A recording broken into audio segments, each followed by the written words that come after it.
Magandang araw po sa inyong lahat. Ang kwentong inyong mapapakinggan ay tungkol sa binatang si Adrian na mula sa lahi ng mahuhusay na manunugis.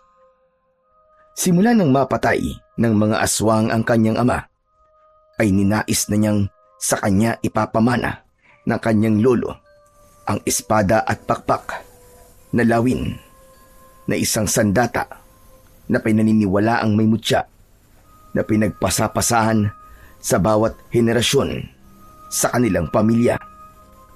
Ngunit magagawa ba ni Adrian na patunayan sa lolo niya na siya ang karapat-dapat na susunod na tagapagmana ng espada, gayong minsan niya na itong binigo? Ano ang kayang gawin ni Adrian para mapunta sa kanya ang espada na may mutya ng pakpak ng lawin? At ano ang gagawin niya upang magtagumpay laban sa puwersa ng kadiliman? Ngunit bago ang lahat, mga idol, huwag po nating kalimutang mag-subscribe at i-hit ang notification bell sa aking YouTube channel na The Voice Addict at Apong Isaak para sa mas marami pang makapigil hininga na kwentong aswang at katatakutan mula sa mundo ng kababalaghan. Umpisahan na po natin ang kwento. Ano ba, Adrian? Pwede bang pumilmi ka lang sa isang pwesto? Kanina pa ako nahihilo sa iyo eh. Kanina ka pa lakad ng lakad. Para kang asong hindi mapaanak. Kumalma ka nga. Paano naman ako kakalma, Tomas? Sabihin mo nga kung paano. Alam ko na sa oras na to, nasa kabilang baryo sina tatay at lolo at nakikipaglaban sila sa mga aswang. Ikaw naman pambira ka. Parang ito naman ang unang beses na nakipaglaban sila sa mga aswang. Hindi ba lahi kayo ng mahuhusay at matatapang na mga manunugis? Ang lolo Martin mo, matagal niya nang napatunayan na magaling siyang makipaglaban sa mga aswang. Tapos ang tatay mo naman, ipinamana sa kanya ng lolo mo ang espada na may mutya ng pakpak ng lawin. Kahit na, kinakabahan pa rin ako. Hindi ko pa rin kayang maging kampante, lalo na't maraming aswang ang kinakalaban nila sa pagkakataon na to. Teka, sandali nga. Nagtataka ako kung bakit bigla kang kinabahan ngayon . Hindi ba kapag nakikipaglaban sila dati sa mga aswang, ay wala lang sa'yo? Hil ka lang dati. Kasi alam mo na palagi naman silang nananalo. Ano nangyayari sa'yo ngayon? Okay, sige. Sasabihin ko na sa'yo ang dahilan. Kagabi kasi, nanaginip ako na namatay daw si tatay sa pakikipaglaban sa mga aswang. Natatakot ako na baka magkatotoong panaginip na yun. Sasabihin ko sana yung kinatatay at lolo para bigyan sila ng babala. Pero hindi ko ginawa kasi naisip ko na baka pagtawanan lang nila ako . Alam mo naman na wala silang tiwala sa akin. Kasi nung sinanay nila ako para maging manunugis, ay puro kapalpakan lang ang mga ginawa ko. Ayun naman pala . Kaya pala nagkakaganyan ka dahil sa isang panaginip. Pero hindi mo ba alam ang sinasabi ng marami tungkol sa panaginip? Sabi nila, kung ano raw ang nakita mo sa panaginip, ay kabaligtaran na mangyayari sa totoong buhay. Kaya kung ako sa'yo, Adrian, kakalma na ako. Ibig sabihin, hindi mamamatay ang tatay mo at mahaba pa ang buhay niya. Sino ba nagsabi niyan sa'yo? Paano mo na sigurong totoong ganyang kasabihan? Basta sabi nila. Ang dami mo naman tanong, tol. Maniwala ka na lang sa akin, pwede ba? Ano kaya kung sumunod na lang ako kina tatay? Baka kung ano na talaga nangyayari sa kanila . Malapit na mag-umaga pero wala pa rin sila hanggang ngayon. Hindi naman tumatagal ng ganito kapag nakikipaglaban sila sa mga aswang . Kinakabahan na talaga ako. Hindi ang tatay mo mamamatay, tol, kundi ikaw kapag ginawa mo yan. Ano bang alam mo sa pakikipaglaban sa mga aswang? Di ba wala naman? Basta, dito lang tayo sa bahay nyo at hindi ka aalis, tapos. Pasalamat ka nga at sinamahan pa kita sa paghihintay sa tatay at lolo mo . Sus, kaya lang naman nandito kay para ikaw ang unang makakarinig ng kwento nila . Kilala kang chismoso rito sa baryo natin eh. Hayaan mo na. At least, magagandang chismis lang naman ang ipinagkakalat ko. Hindi na muna nagsalita si Adrian. Dumungaw siya sa bintana at umasa na makikita niya na ang kanyang tatay at lolo na paparating. Ngunit bigo siya. Natatanaw na niya sa silangan ang unti-unting pagsikat ng araw. Totoo ang sinabi ng kaibigan ni Adrian na si Tomas. Ang angka nila ay kilala bilang mahuhusay na manunugis ng mga aswang. Kada henerasyon ay hindi pwedeng walang ipapanganak na manunugis sa kanilang lahi. Ngunit tila naputol na yon kay Adrian dahil pakiramdam niya ay wala siyang kakayahan na maging kagaya ng kanyang ama na si Ado at ni Lolo Martin. Tuluyan nang sumikat ang araw. Nakatulog na si Tomas sa sala ng bahay ni na Adrian. Nakadungaw pa rin si Adrian sa bintana, ngunit hindi pa rin bumabalik ang tatay at lolo niya mula sa pakikipaglaban sa mga aswang sa kabilang baryo. Maya-maya pa, napabalikwas ng gising si Tomas. Pupungas-pungas itong lumapit kay Adrian. Ano na nangyari? Nakauwi na ba si na Lolo Martin? Wala pa rin sila, Tomas. Grabe, nag-aalala na talaga ako. Baka kung ano na nangyari sa kanila. Sus Santissima, hindi ka pa rin pala tapos sa mga paganyan-ganyan mo. Pustahan tayo, tol. Kaya wala pa sila hanggang ngayon ay nagdidiwang na ang kabilang baryo sa tagumpay ng tatay at lolo mo. Maniwala ka sa akin. Ewan ko ba? Duda ako sa mga sinasabi mo. Mawawala lang tong kaba ko kapag nakauwi na sila ng buhay at ligtas. Ang negatibo mo naman mag-isip, tol. Hindi ba dapat ikaw ang kauna-unahang magtitiwala sa kakayahan nila bilang mga manunugis? Magsasalita pa sana si Adrian nang makita niya si Lolo Martin na paparating. Duguan ang damit nito. Bakas sa muka ng matandang lalaki ang panghihina. Nakatulala ito at parabang wala sa sarili. Agad na napansin ni Adrian na bitbit ng lolo niya ang espadang ipinamana nito sa kanyang ama. Ang espadang yun ay tinatawag na espada at pakpak ng lawin. Hindi alam ni Adrian ang kasaysayan ng naturang espada dahil ayon sa kanyang lolo ay sinasabi lang yun sa mga pinamamanahan ng naturang espadang may mutya. Oh, nandiyan na pala ang Lolo Martin mo eh. Sinalubong ni Adrian si Lolo Martin. Labis ang pag-aalala niya dahil hindi niya nakita ang kanyang ama. Lo, ano po nangyari? Nasaan po si tatay? Bakit hindi niya po siya kasama? Sa loob na tayo mag-usap.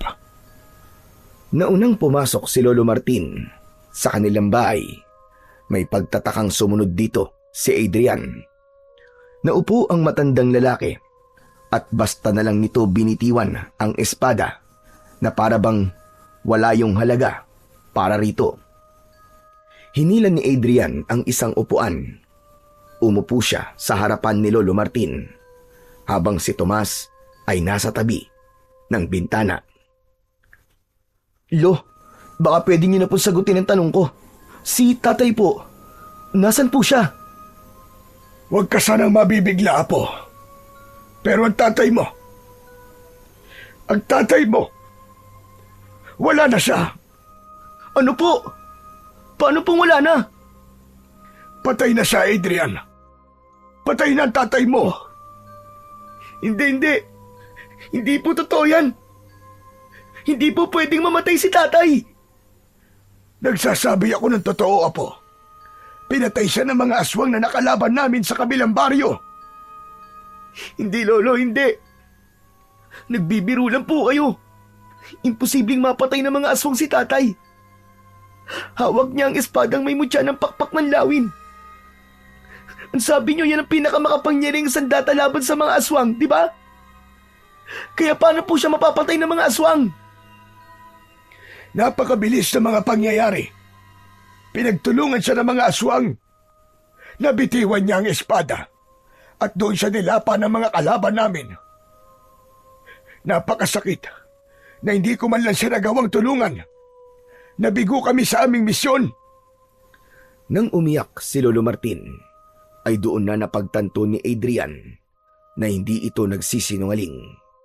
Napatulala si Adrian at sumabog na ang kanyang mga luha. Hindi! Hindi pwede! Pero ang sabi niyo bago kayo umalis kagabi, ay buhay at ligtas kayong babalik dito, di ba? Bakit ganon?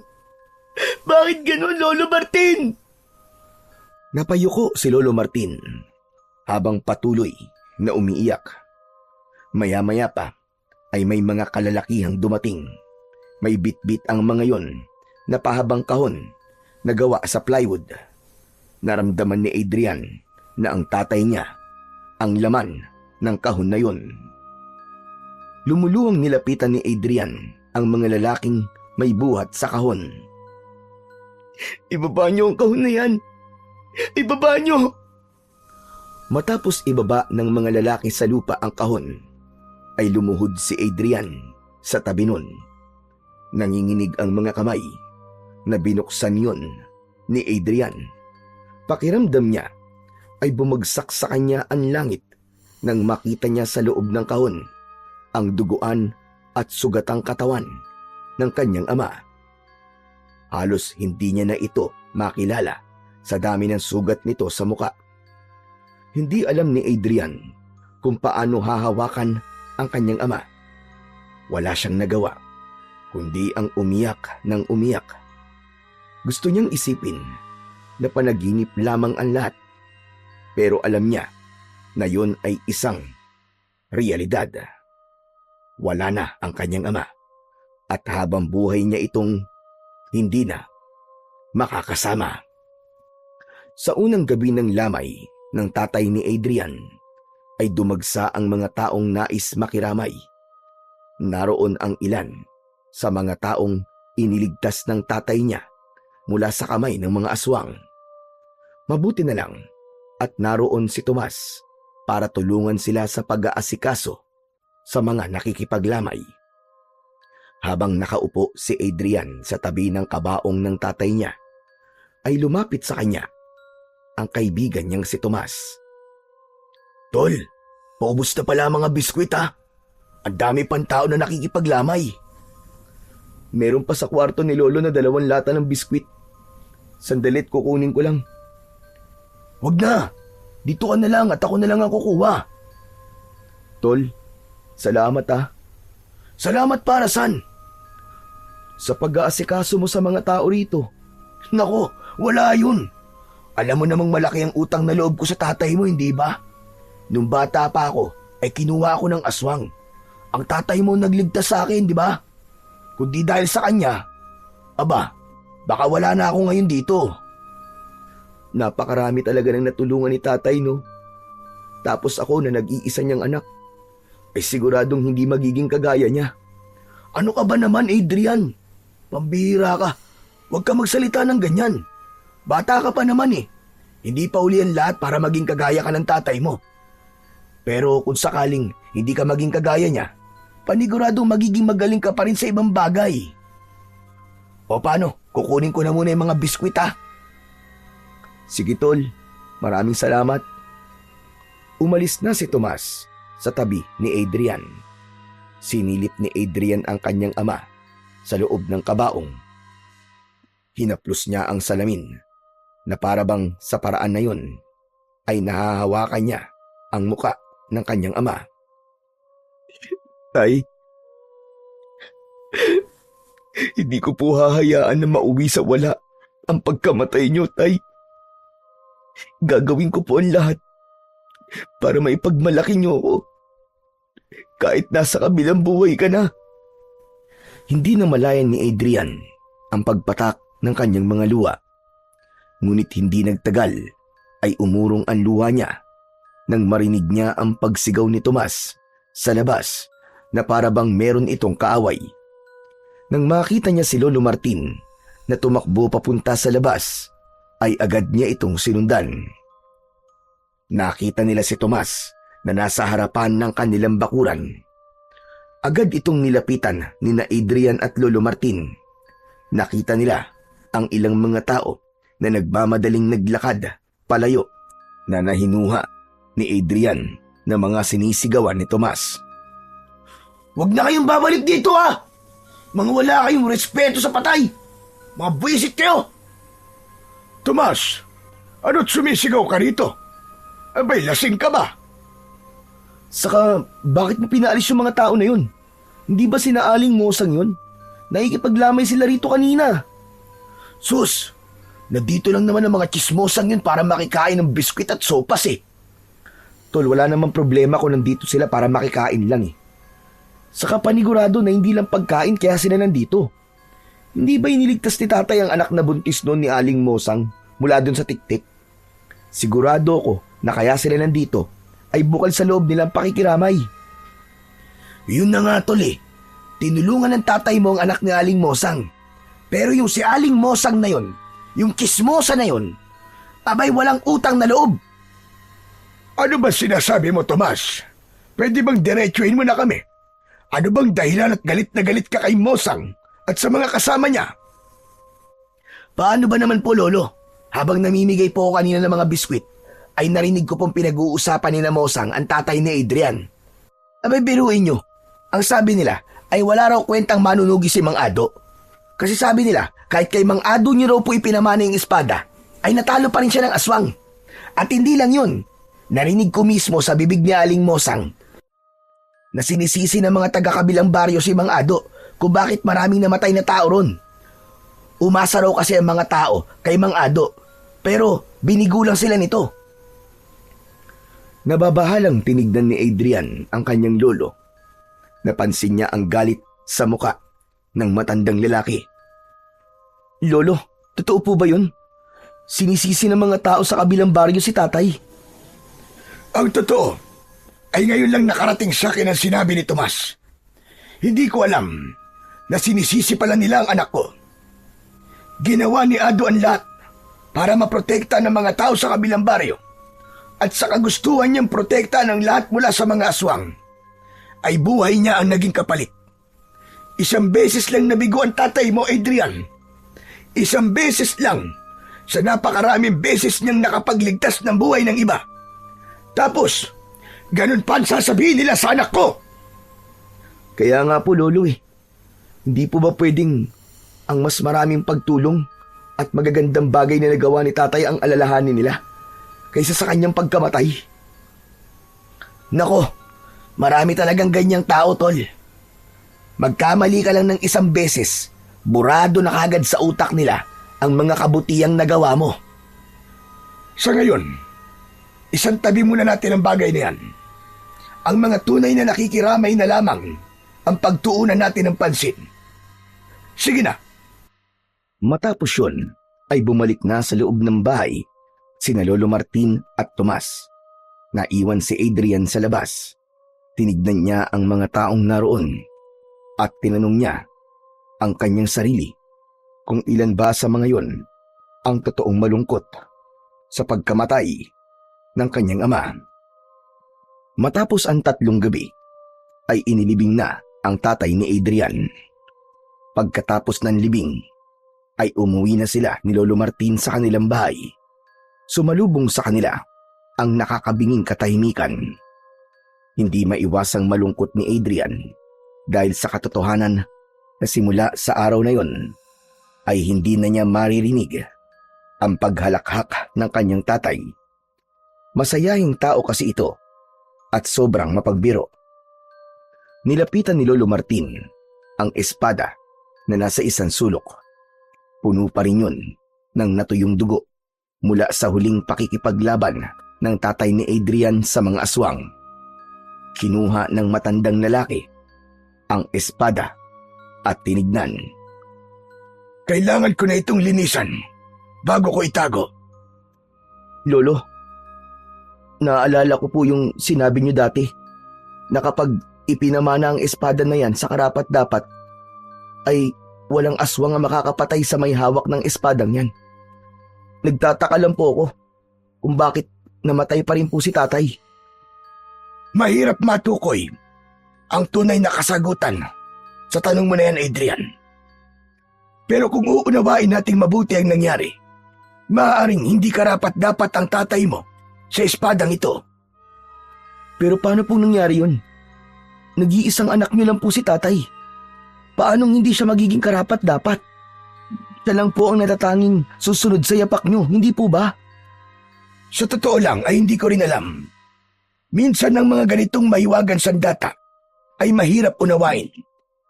Ngunit ang sabi sa akin ng tatay ko na siyang nagpamana sa akin ito noon, sa bawat henerasyon ng ating pamilya ay may isang lalaki na dapat magmanang ito. Nag-iisang anak ko nga ang ama mo, kaya sa kanya ko to ipinamana. Kaya nagtataka ako kung bakit hindi siya ang karapat-dapat. Hindi po kaya may pagkakataon na may paglaktaw na nangyayari? Halimbawa po sa isang henerasyon ay walang karapat-dapat, pero sa susunod po ay meron na. Hindi ko talaga alam, Adrian. Gaya ng sinabi ko, mahirap maunawaan ng mga mahihiwagan sandata na gaya ng espadang ito. Pero ngayong wala na po si tatay, ibig po bang sabihin ay kayo na ulit ang nagmamay-ari ng espada? Ganun na nga. Ngunit kailangan ko na itong maipamana. Matanda na ako, Adrian. Hindi na kaya ng aking katawan na gamitin at dalhin ang kapangyarihan itong taglay. Kung ganun, ipapamana niyo na po ba ang espada sa akin? Tama po ba? Adrian, ayoko makapagsalita sa ng masakit, lalo na't kakalibing pa lang ng iyong ama. Ayokong dagdagan ng sakit na nararamdaman mo ngayon. Alam mo na kung anong magiging kasagutan sa tanong mo. Nagbibiro lang naman po ako, Lolo. Alam ko naman po na hindi po ako ang karapat-dapat na maging tagapagmana ng espada na yan. Dahil wala naman po sa akin ng mga katangian para maging isang mahusay na manunugis. Kahit nga po ang tamang paghawak ng espada, ay hindi ko pa po alam. Kaya nga sana ay magkaroon ka na ng asawa. Nang sa ganun ay magkaroon ka na rin ng anak. Malay mo, ang anak mo pala ang susunod na magiging tagapagmana ng espadang ito. Pero Lolo, hindi ko po ba talaga malalaman kung ano pong kasaysayan ng espadang yan? Kahit po sana ang dahilan kung bakit po yan tinawag na espada na may mutya ng pakpak ng lawin. Gusto ko po malaman. Ikinalulungkot ko, pero hindi ko maaaring sagutin ang mga yan. Hindi ba't sinabi ko na sa noon na ang tagapagmana lamang ang pwedeng makaalam ng lahat ng tungkol sa espadang ito? Sayang naman, talagang nais ko po kasing malaman ang kwento po sa likod ng espadang yan. Sa ngayon, ay dito na natin tatapusin ang ating pag-uusap, Apo. Magpahinga ka na at alam kong ilang gabi ka na rin walang maayos sa tulog. Ako naman ay lilinisin ko muna ang espadang ito. Sige po, Lolo. Pagkatapos niyo po riyan, ay magpahinga na rin po kayo.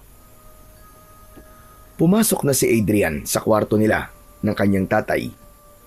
Sandali siyang tumayo sa gitna ng naturang silid upang pagmasdan ang mga gamit ng namayapa niyang ama. Nakasabit pa rin sa likod ng pinto ang paborito nitong jacket. Kinuha niya ang jacket at niyakap niya yon na para bang yun ang kanyang ama. Naluwa si Adrian nang mapagtanto niya na kahit isang beses ay hindi niya nagawang yakapin ang tatay niya noong buhay pa ito. Hindi rin niya nasabi rito na mahal niya ito. Masyado siyang naging kampante na marami pa siyang pagkakataon para gawin at sabihin yon.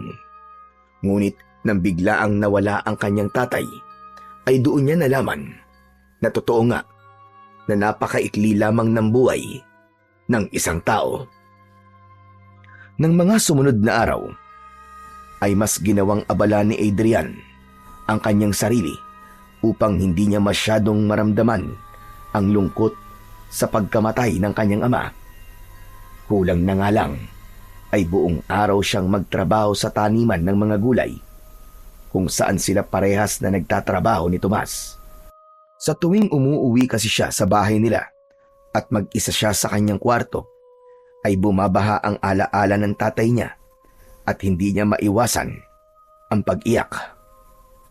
Isang hapon, papalubog na ang araw, ngunit nagbubungkal pa rin si Adrian ng lupa sa taniman ng mga gulay. Lumapit sa kanya si Tomas na handa nang umuwi. Aba tol, ano pang ginagawa mo dyan? Oras na ng pag-uwi ah. Tapos na ang oras ng trabaho natin. Ipapaalala ko lang sa'yo na wala nang dagdag na bayad yung pag-o-overtime mo na yan. Mauna ka nang umuwi, Tomas. Mamaya pa ako. Tatapusin ko lang tong isang hilera ng taniman ng pechay para bukas ay pwede na tong taniman ng binhi. Nagtaka si Adrian nang kinuha ni Tomas ang isa pang piko at nagsimula na rin itong magbungkal ng lupa. Oh, anong ginagawa mo? Akala ko ba uuwi ka na? Mamaya na. Tutulungan na kitang tapusin to para makauwi ka na rin. Tomas, hindi mo ako naiintindihan eh. Gusto ko talagang may ginagawa ako. Kapag kasi bakante ang utak ko, inaalala ko lang si tatay. Mas lalo lang ako nalulungkot. Naiintindihan kita, tol. Ganyan din ako nung namatay si nanay. Ginagawa kong abalan sarili ko para takasan ng lungkot. Pero alam mo ba, na mali pa lang ganun. Mali na takasan mo ang kalungkutan. Kailangan mo tong harapin para mas madali mo matanggap ang masakit na pinagdadaanan mo. Isipin mo na lang na ang kalungkutan ay parang aswang. Hindi mo to mapapatay kung hindi mo to haharapin. Napahinto si Tomas sa pagbubungkal ng lupa. Tila may kung anong matalim na bagay ang bumaon sa dibdib niya sa sinabing yun ng kanyang kaibigan. Napagtanto niya na simula nang mailibing ang tatay niya ay wala siyang ginawa kundi ang takasan ang kanyang kalungkutan. Kahit paano ay naliwanagan siya na dapat niyang harapin ang lungkot na yon hanggang sa masanay na siya at matanggap niyang wala na talaga ang tatay niya. Tol, hindi ba wala naman tayong trabaho bukas? Oo, wala nga. Bakit mo naman naitanong? Gusto mo bang mag-inom tayo mamayang gabi? Doon tayo sa bahay niyo. Aba, sige ba? Hindi ko tatanggihan yan. Matagal-tagal na rin hindi nasasayaran ng alak ang lalamunan ko. Nakalimutan ko na nga ang lasa nun eh. Tinapos na nilang dalawa ang pagbubungkal ng lupa. Nang matapos na sila roon, ay magkasabay na silang umalis sa taniman ng gulay at umuwi na sila sa kani-kanilang bahay. Pagsapit ng gabi, matapos maghapunan ay nagpaalam si Adrian kay Lolo Martin na magtutungo siya sa bahay ni na Tomas dahil mag-iinom sila. Pinayagan naman siya ng kanyang lolo at sinabi nito na huwag siyang iinom ng marami at huwag siyang masyadong magpapagabi. Bago magtungo sa bahay ni na Tomas, ay bumili muna si Adrian ng isang bote ng alak sa tindahan. Nang makarating siya kina Tomas, ay may mga baso at pinggan sa lamesang nasa harapan ng bahay ni na Tomas. Sakto na lumabas si Tomas na may dalang inihaw na tilapia. Yun! Sabi ko na nga ba't paparating ka na eh. Kaya naganda na ako. Nag-ihaw nga pala ako ng tilapia. Meron pa sa loob kasi alam kong kulang sa atin ang isang tilapia eh. Ayos yan, tol. Mas lalo tayong gaganahan yan sa pag-iinom natin kasi masarap ang pulutan natin. Sandali lang. Kukunin ko lang ang sausawan natin ha. Toyo na may kalamansi ba? Oo naman. At maraming sili. Alam na alam mo talaga ang paborito ko, tol ha. Yan ang gusto ko sa'yo eh. Siyempre naman. Ano pa't naging magkaibigan tayo simula pagkabata kung hindi ko pa alam kung ano-ano mga paborito mo. Sige na, kunin mo na ang sausawan nang makapagsimula na tayo. Alak na ako eh. Natatawang inilapag ni Tomas ang inihaw na tilapia sa lamesa. Saka ito bumalik sa loob ng bahay. Inilapag na rin ni Adrian ang alak at umupo na siya. Nang bumalik si Tomas, nadala ang sausawan, ay agad nilang sinimulan ang pag-iinom.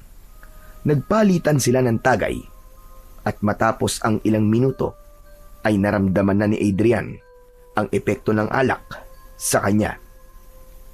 At dahil sa tama ng alak, ay nagkaroon ng lakas ng loob si Adrian na sabihin kay Tomas ang nasa loob niya. Alam mo ba, tol? Nang dahil sa pagkamatay ni tatay, ay mas lalo ko napatunayan kung gaano ko kawalang kwenta at walang silbi. Bakit mo naman sinasabi yan, tol? May silbi ka. Lahat tayo, may silbi habang buhay pa tayo. Hindi mo ako naiintindihan, tol eh. Magkaiba kasi tayo ng klase ng pamilya na kinalakihan natin. Alam mo naman, di ba, na iba ang pamilya ko sa pamilya nyo? Kuha ko na. Kasi pamilya na manunugis ang pamilya mo. Tama ka. Grabe yung panlilit na nararamdaman ko ngayon, tol. Biruin mo. Tinanong ko si Lolo Martin kung sa akin ba niya ipapamana yung espada. Alam mo ba kung sabi niya? Hindi ko alam, tol. Wala naman ako ron nung mag-usap kayong dalawa eh. Ang sabi niya, mag-asawa na raw ako para magkaroon na ako ng anak. Baka raw sa magiging anak ko, pwede niyang ipamana yung espada. Ibig sabihin, hindi niya talaga nakikita na ako ang susunod na magmamana ng espadang yun. Bakit kasi hindi mo ipakita kay Lolo Martin na karapat dapat ka para sa espadang yun? Paano ko naman gagawin yun, tol? Di ba sinanay nila ako ni tatay tapos puros kapalpakan lang ang ginawa ko? Parang hindi na kasi mabura sa isip ng lolo ko yung ginawa ko na yun eh. Pakiramdam niya, hanggang ngayon, na ganun pa rin ako. Bakit? Hindi ka na ba palpak ngayon? Di ba, hindi mo naman alam? Hindi mo malalaman kung di mo ulit susubukan na patunayan sa lolo mo ang sarili mo, tol. Ewan ko ba, tol? Pakiramdam ko tuloy, hindi niya ako totoong apo eh. Sana nga, ampun na lang ako para maintindihan ko kung bakit ayaw niyang ipamana sa akin yung espada na yon. Sus! Imposible naman na ampong ka. Parang hinulma sa iisang hulmaan ang mukha niyo ni Lolo Martin para kayong pinagbiyak na mangga. Bagyang natawa si Adrian sa sinabing yun ni Tomas. Ngunit sa loob niya ay nagdamdam siya kung bakit ayaw ipamana sa kanya ni Lolo Martin ang espada na marami ng beses na pinagpasapasan sa bawat henerasyon sa kanilang pamilya. Alauna na ng madaling araw nang maubos ni na Adrian at Tomas ang isang bote ng alak. Nagpaalam na si Adrian sa kanyang kaibigan at nagsimula siyang maglakad pauwi sa kanilang bahay. Nang makarating na siya sa bahay, ay agad niyang napansin ang isang pahabang kahon na nakasabit sa dingding.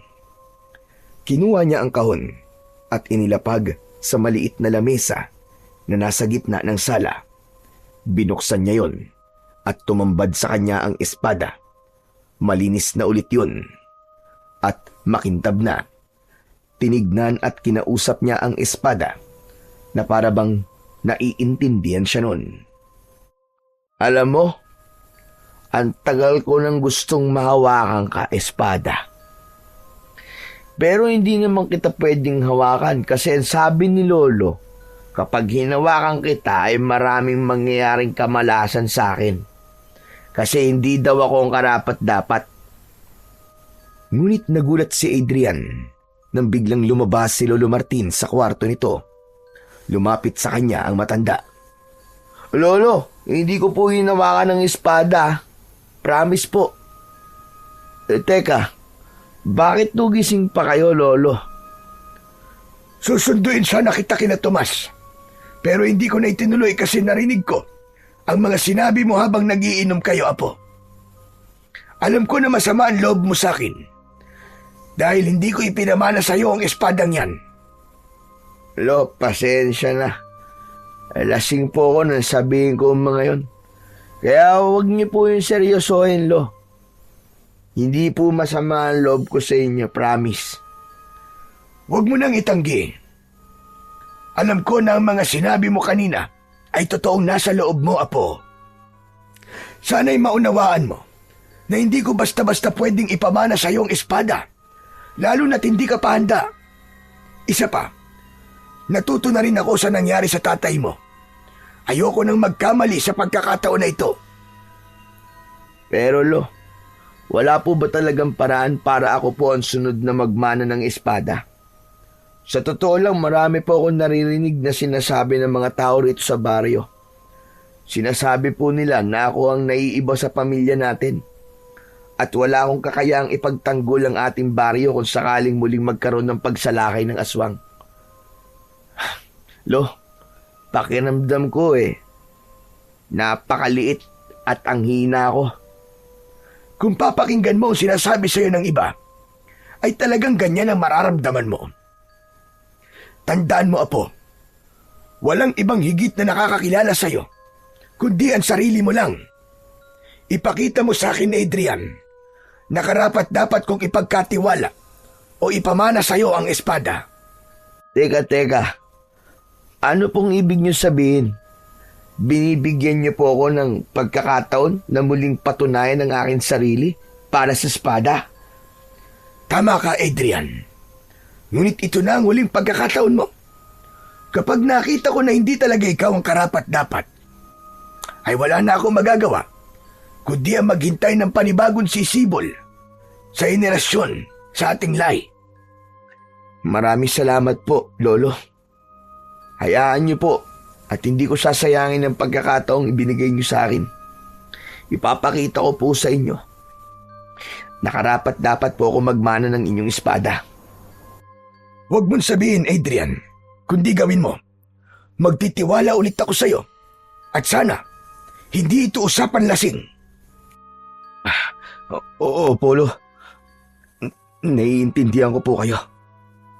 Sa naging pag-uusap na yun nila ng kanyang lolo, ay tila nawala ang pagkalasing ni Adrian. Nangako siya sa kanyang sarili na simula sa araw na yun ay ipapakita niya sa kanyang lolo na siya ang karapat-dapat na susunod na maging tagapagmana ng espada nito. Sa mga sumunod na araw ay nagsimula ng magsanay si Adrian ng mag-isa sa kanilang bakuran. Madalas ay umaga pa lang ay nagsisimula na siya. Bago siya pumasok sa kanyang trabaho, inalala niya ang mga itinuro noon sa kanya ng tatay niya. Hindi na niya alintana ang pawis at pagod dahil ang nais niya ay mapatunayan na kaya niyang maging tagapagmana ng espada ni Lolo Martin. Isang umaga, pumasok si Adrian sa trabaho na pagod dahil kakatapos lang niyang magsanay. Pagkakita ni Tomas sa kanya, ay napakunot ang noo nito. Oh, ano nangyari sa'yo, Tol? Hindi pa nga tayo nagsisimula magtrabaho mukhang pagod ka na. Nagsanay kasi ako bago pumasok Ano? Anong nagsanay? Nang ano? Sa pakikipaglaban sa mga aswang. Bakit mo naman ginagawa yon? Ang akala ko ba hindi ka susunod sa yapak ng tatay mo at lolo mo? Binigyan kasi ako ni Lolo ng huling pagkakataon para patunayan ang sarili ko, Tomas. Kapag nakita ni Lolo na karapat-dapat na raw ako, ay sa kanya ipapamana sa akin yung espada. Talaga? Totoo ba yan, Tol? Oo nga. Kailan ba ako nagsinungaling sa'yo? Pambihira ka. Maraming beses na, uy. Gaya nung bata pa tayo. Sinabi mo na kapag tinusok ko ng kawayan yung bahay ng mga bubuyog, ay magkakaroon ako ng kapangyarihan. Tapos ginawa ko naman. Yun, pinutakti ako ng mga bubuyog. Hindi ba, nagmukha akong binugbog ng 10 demonyo nun? Iba naman yun seryoso ako, Tol. Kaya kailangan ko maging mahusay sa pakikipaglaban sa mga aswang. Saka gusto ko tong gawin bilang pag-alala sa tatay ko. Ayokong mauwi sa wala lang ang pagkamatay niya. Kailangan kong labanan ng mga aswang na siyang pumatay sa kanya. Kung ganun, sa sandaling sumalakay na ang aswang dito sa atin, ay makikipaglaban ka na? Ganun na nga, Tol. Kailangan kong gawin yun kasi sa ganung paraan ko lang may papakita kay Lolo Martin na handa na ako at kaya kong gamitin ang espadang yun. Pero ang tanong, sapat na ba ang pagsasanay na ginagawa mo? Ang ibig ko sabihin hindi ka man lang ba ginagabayan ni Lolo Martin? Hindi. Ang sabi niya kailangan ko daw yung gawin ng ako lang. Kaya hindi na ako nagtangkang humingi ng tulong sa kanya. Grabe! Iba rin talagang determinasyon mo, tol. Pero sana ay magtagumpay ka sa gusto mo mangyari. Biruin mo, kapag naipamana sa iyo yung espadang yon, ay magkakaroon ako ng kaibigan na isang tanyag na manunugis. Siyempre, dapat dalin mo rin ako kapag sikat ka na, di ba? Loko ka talaga. Hindi ang pagiging sikat kung bakit ko to ginagawa. Una, gusto kong wag masayang ang pagkamatay ni tatay. At syempre, gusto kong ipakita sa mga tao rito sa baryo natin na mali sila sa mga sinasabi nilang hindi maganda sa akin. Yan, tama yan pre. Hayaan mong kainin ng ibang tao rito ang mga sinasabi nila tungkol sa'yo. Lalo na yung aling mosang na yun.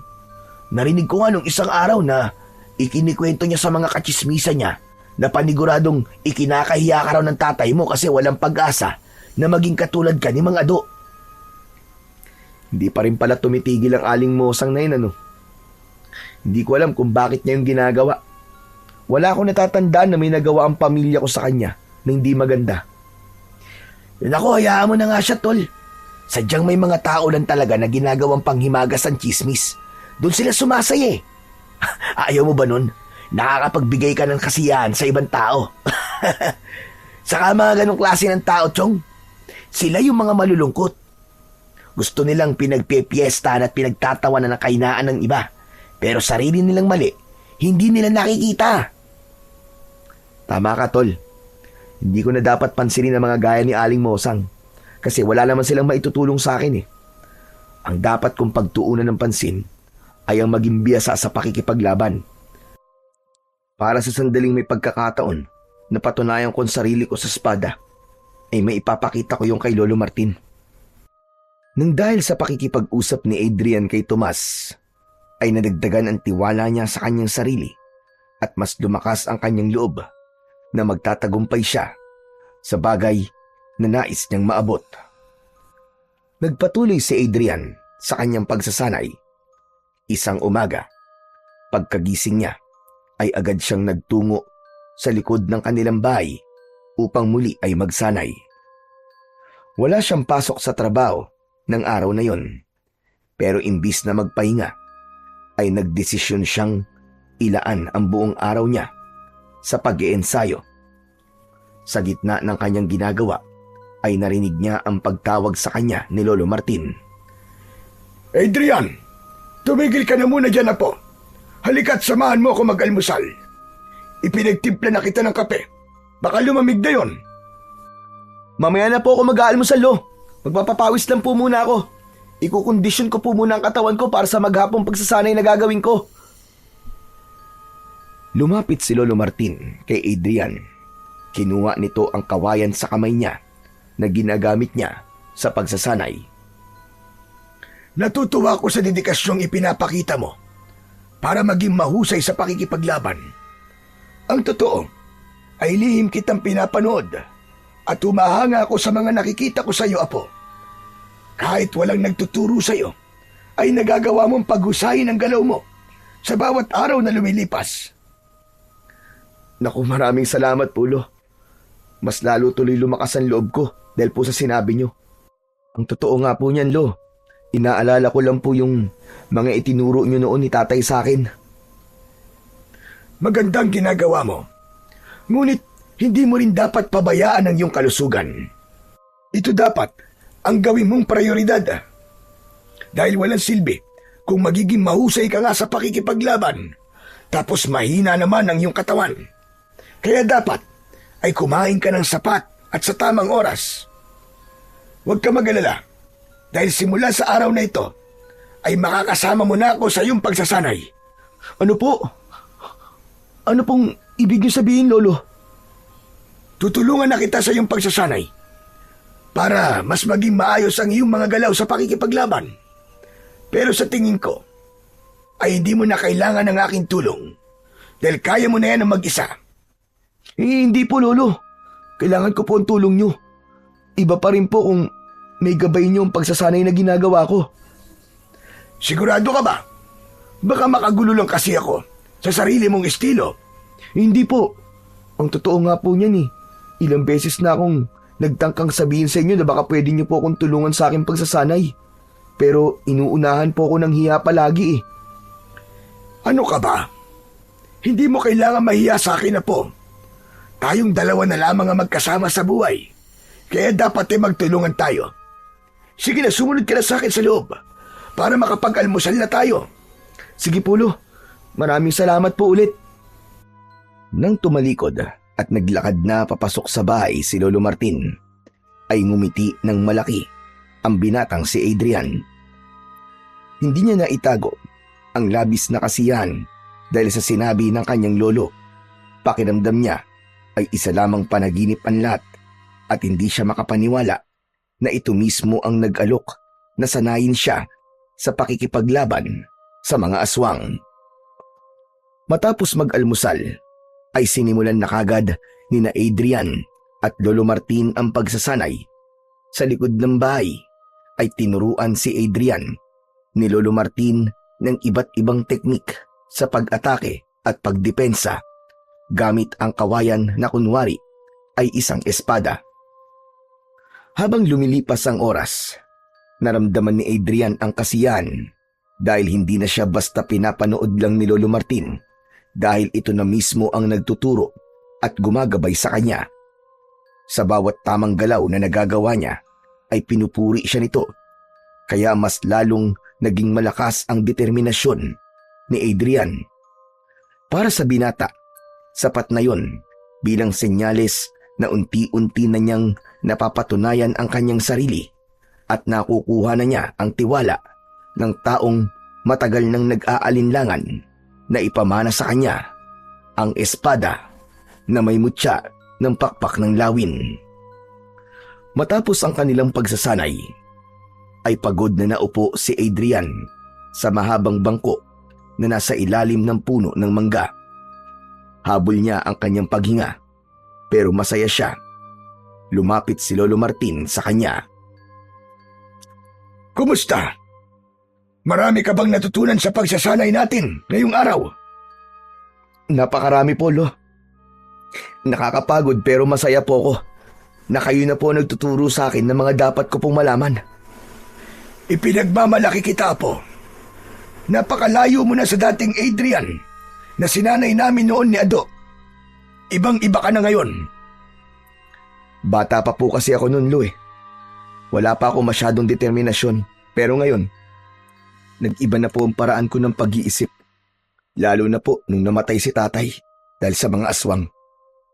Ayoko po siyang biguin, lalo na alam ko na ang gusto niya ay akong sunod na magmamana ng inyong espada. Huwag ka mag-alala. Dahil sa sandaling makita ko na handa ka na ay ipapamana ko na sa iyo ang espada. Ang nais ko, kapag gagawin ko yon, ay sigurado na ako at hindi na ako magkakamali. Kaya sana ay mas tatagan mo pa ang iyong loob at habaan mo pa ang iyong pasensya at paghihintay. Nauunawaan ko po, Lo. Ganyan din po ang gusto ko. Ayoko pong madaliin ang lahat. Basta, kapag wala ka ulit pasok sa trabaho, ay magsasanay ulit tayong dalawa. Ano po kaya kung umalis na po ako sa trabaho ko para makapag-focus po ako sa pagsasanay? Yan ang wag na wag mong gagawin. Tandaan mo na kung ikaw ay magiging ganap na manunugis, hindi mo maaaring paikutin dito ang iyong buhay dahil madali ka mapapagod. Isa pa, hindi ka babayaran sa pagiging manunugis, kaya dapat ay may ginagawa kang ibang bagay kung saan kikita ka ng pera. Gusto ko lang po talagang pagtuunan ng pansin ng pagsasanay ko, Lolo. Pero nakuha ko naman po ang ibig niyong sabihin. Kaya hindi na po ako aalis sa trabaho ko. Pero sana po, kung nasan man si tatay, ay masaya po siya sa ginagawa ko. Tiyak akong masaya si Ado. Lingid sa kaalaman mo, palagi niyang sinasabi sa akin na sanayin ka namin ulit kasi noon pa man ay nararamdaman niya na hindi siya ang karapat-dapat na magmana ng espada. Ang sabi niya ay kailangan mo lang nasanayin at baka lumabas ang kakayahan mo bilang isang manunugis. Pangarap niya kasing makita ka na hawak-hawak ang espadang yon. Kaya nga lang ay hindi ako nakinig sa iyong ama. Kahit pala noon pa, ay may tiwala na si tatay sa akin. Dahil po sa nalaman ko na yan, Lo, mas lalo ko pong pag-uusayin ang aking pagsasanay. Tutuparin ko po ang pangarap ni tatay para sa akin. Tinapik ni Lolo Martin sa balikat si Adrian. Bago siya nito iniwanan. Nang mag-isa na lang ay tumingala sa langit si Adrian at umasa siya na makikita niya roon ang kanyang ama. Pero kahit bigo siyang makita ito, ay naramdaman pa rin niya ang presensya nito. Pakiramdam niya ay nasa tabi lang niya ang kanyang ama at gumagabay sa bawat galaw at desisyon niya sa buhay. Nagpatuloy si Adrian sa kanyang pagsasanay. Kapag may oras si Lolo Martin, ay tinutulungan siya nito. Isang gabi, nagtungo si Tomas sa bahay ni na Adrian upang doon ito makikain. Minsan kasi, kapag hindi gusto ni Tomas ang ulam sa bahay nito, ay nagtutungo ito kina Adrian para makikain. Wala namang problema yun kina Adrian at Lolo Martin dahil mas gusto nilang kasalo si Tomas dahil masyado itong madaldal at nagiging masaya ang kanilang pagsasalo-salo. Lolo Martin, matagal-tagal na pong walang sumasalakay na aswang dito sa baryo natin, no? Bakit? Gusto mo bang magkaroon? Hindi naman po. Siyempre, ayoko. Ang gusto ko lang pong sabihin talagang napatunayan nyo na sa lahat na kayo ay isang mahusay na manunugis. Kita nyo naman, takot na pong bumalik ang mga aswang dito sa ating lugar. Kasi alam nila na nandito kayo. Duda ako sa sinabi mo na yan, Tomas. May pakiramdam ako na anumang sandali ay sasalakay dito ang grupo ng mga aswang na pinamumunuan ni Gubaton. Ano po, Lo? Sino pong Gubaton? Si Gubaton ang pinuno ng mga aswang na kinalaban namin ng iyong ama sa kabilang baryo kung saan siya nasawi. Alam nyo, matagal ko nang nais na patayin si Gubaton dahil sa kakayahan niyang gawing aswang ang isang tao. Ginagawa niya yon upang hindi maubos ang kanyang mga alagad. Naniniwala ako na kapag wala na si Gubaton, ay doon ko lang masasabi na ligtas na ang ating baryo at iba pang mga lugar sa banta ng mga aswang. Talaga po bang malakas si Gubaton at hindi niyo siya napatay? Malakas siya kung ikukumpara sa ibang pangkaraniwang aswang. Ngunit kaya siyang patayin ng aking espada. Kung ganun, bakit hindi niyo pa po siya patayin? Pasensya na, pero hindi ko masasagot ang tanong mo na yan. Saka ko nasasabihin sa iyo ang dahilan kung sakaling dumating na ang araw na ipapamana ko na sa iyo ang espada. Kaya pag-usayan mo pa ang iyong pagsasanay, Apo. Hindi po ba parang napakatagal nang nagsasanay ni Adrian, Lolo? Ano kaya kung ipamana mo na sa kanya ang espada? Baka bigla na lang po sumalakay dito yung Gubaton na sinasabi nyo. Mas mabuti na po yun na kapag nangyari yun, hawak na po ni Adrian ang espada. Hindi porke nagsasanay na si Adrian ay karapat-dapat na siya para sa espada. Bilang kasalukuyang tagapangalaga ng espada at pakpak ng lawin, ay ako makakakita at makakaramdam kung kailan ko na pwedeng ipamana ang espada na yon kay Adrian. Walang magandang maidudulot ang pagmamadali na yan. Yan ang tatandaan mo, Tomas. Tama si Lolo, Tomas. Hindi dapat ako magmadali na ipamana niya sa akin ang espada. Dapat ay mapatunayan ko muna ang aking sarili. Pero Lolo, balik po tayo kay Gubaton.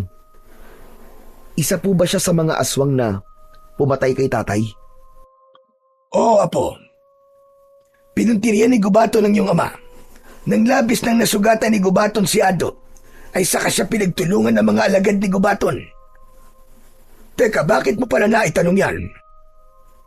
Kung ganun, siya po palang dapat kong puntiryahin. Gusto kong iparamdam sa kanyang ginawa niya kay tatay. Gusto kong pagsisihan niya ang kanyang ginawa. Naiintindihan ko ang galit mo ngayon. Pero ipapaalala ko lamang sa iyo na hindi magandang motibasyon ang paghihiganti. Ang dapat mong maging motibasyon ay ang mga taong maaari pang maging biktima ni Gubaton at ng mga alagad niya. Isipin mo na ang mga anak na gaya mo na maaaring mawalan ng magulang nang dahil sa mga aswang. Sigurado ko na kapag naging ganyan ang paraan mo ng pag-iisip, ay makukuha mo ang iyong gustong mangyari. Marahang tumango si Adrian kay Lolo Martin. Doon niya napagtanto na talagang kailangan niya ng manahin ang espada dahil wala silang ideya kung kailan muling sasalakay si Gubaton. At baka sa sunod nitong pagsalakay ay sa baryo na nila Adrian. Matapos manghapunan ay hindi mo na umalis si Tomas sa bahay ni na Adrian. Nakipagkwentuhan muna ito kay Adrian habang si Lolo Martin ay naghuhugas ng kanilang pinagkainan sa likod ng bahay. Alam mo, Tol, hindi na ako makapaghintay na mapunta sa iyo yung espada eh.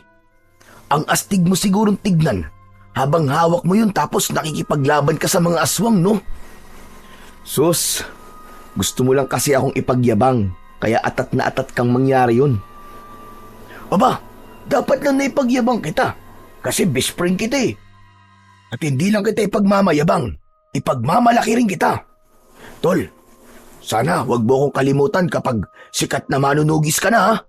Baka mamaya isnabin mo na lang ako.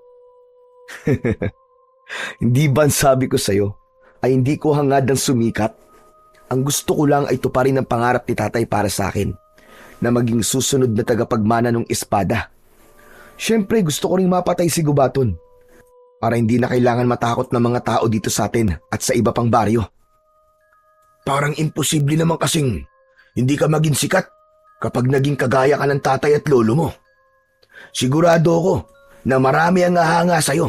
Kaya sana, huwag mo kong kalimutan kapag nangyari yun. Oo na. Hindi kita kakalimutan para matahimik ka na dyan. Natawa si Tomas sa sinabi ni Adrian. Ngunit naputol ang pagtawa nito ng isang lalaki ang humahangos na dumating. Bakas sa mukha ng lalaki ang labis na takot. Ayon sa lalaki, ay may mga bahay sa unahan ng baryo na sinasalakay ng aswang at kailangan ng tulong ni Lolo Martin. Hindi na kailangan puntahan ni Adrian sa likod ng bahay ang lolo niya dahil narinig nito ang sinabi ng lalaki, kaya nagmamadali itong tumakbo papasok ng bahay.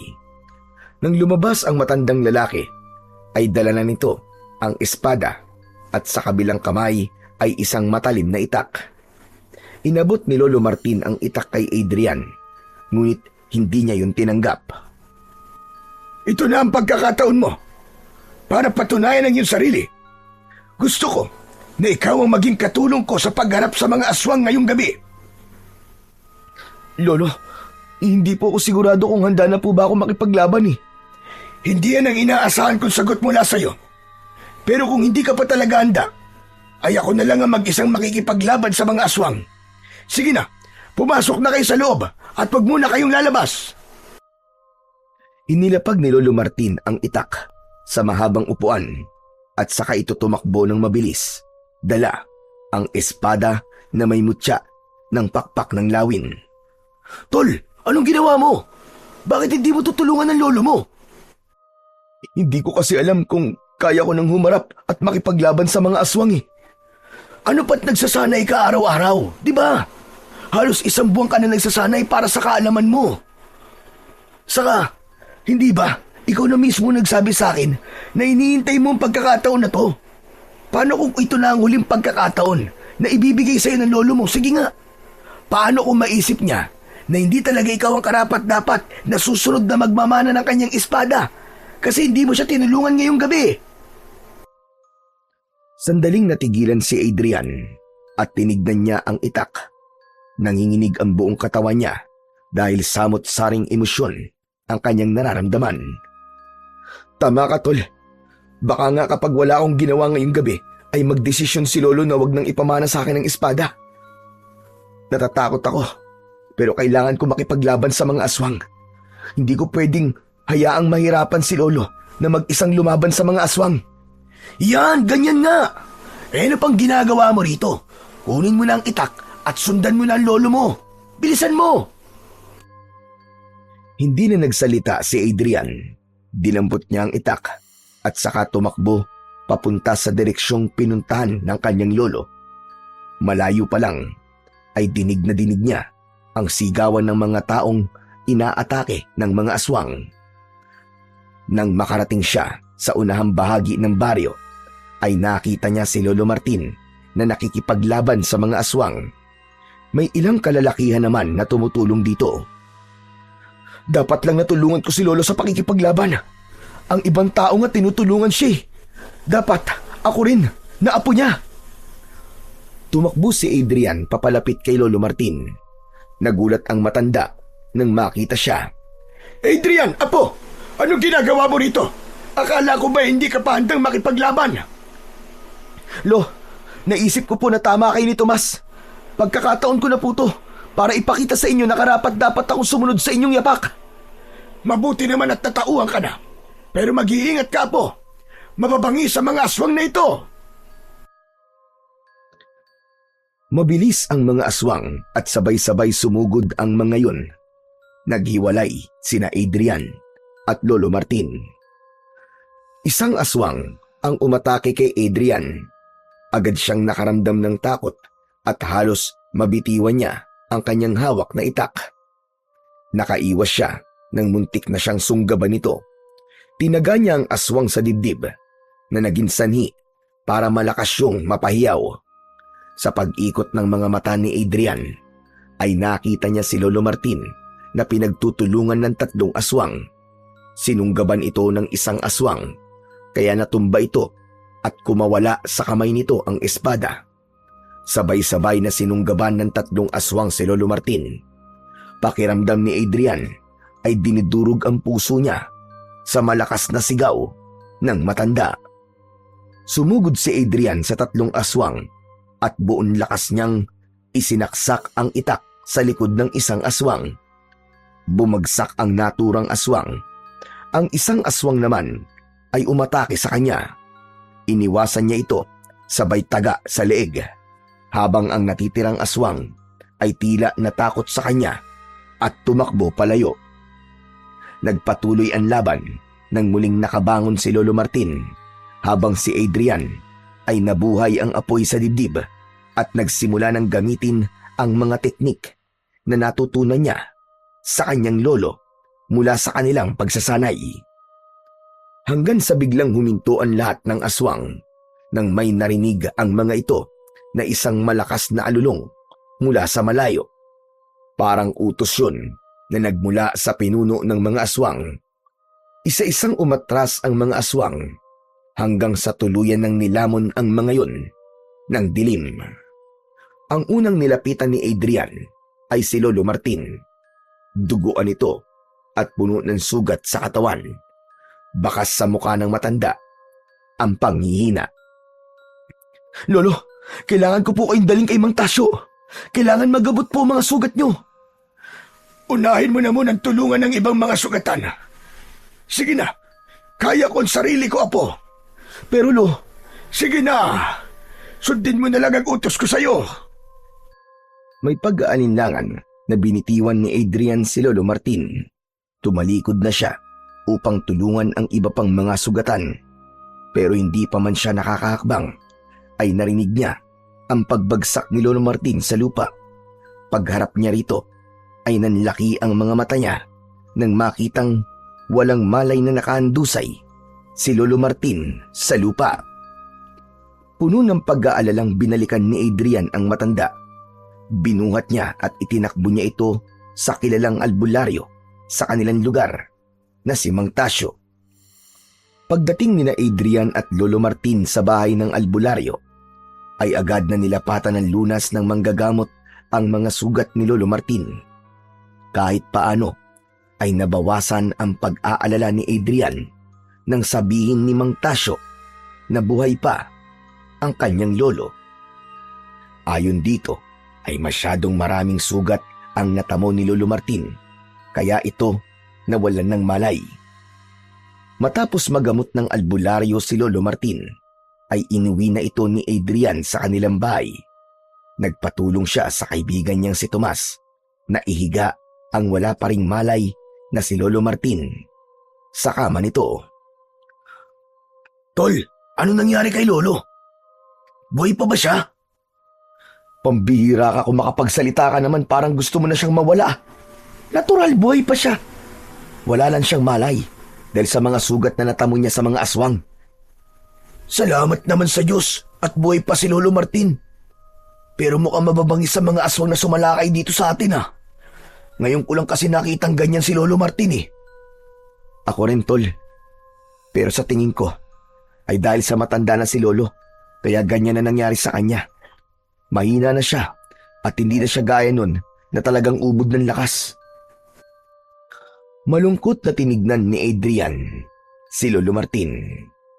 Sa kabila ng napakaraming sugat nito, ay ipinagpasalamat pa rin niya sa Diyos na buhay pa ito.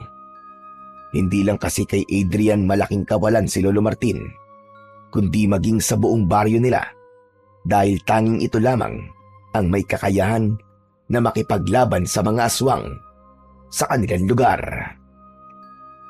Kinabukasan ng umaga, habang nagluluto ng almusal si Adrian, ay biglang lumabas si Lolo Martin sa kwarto.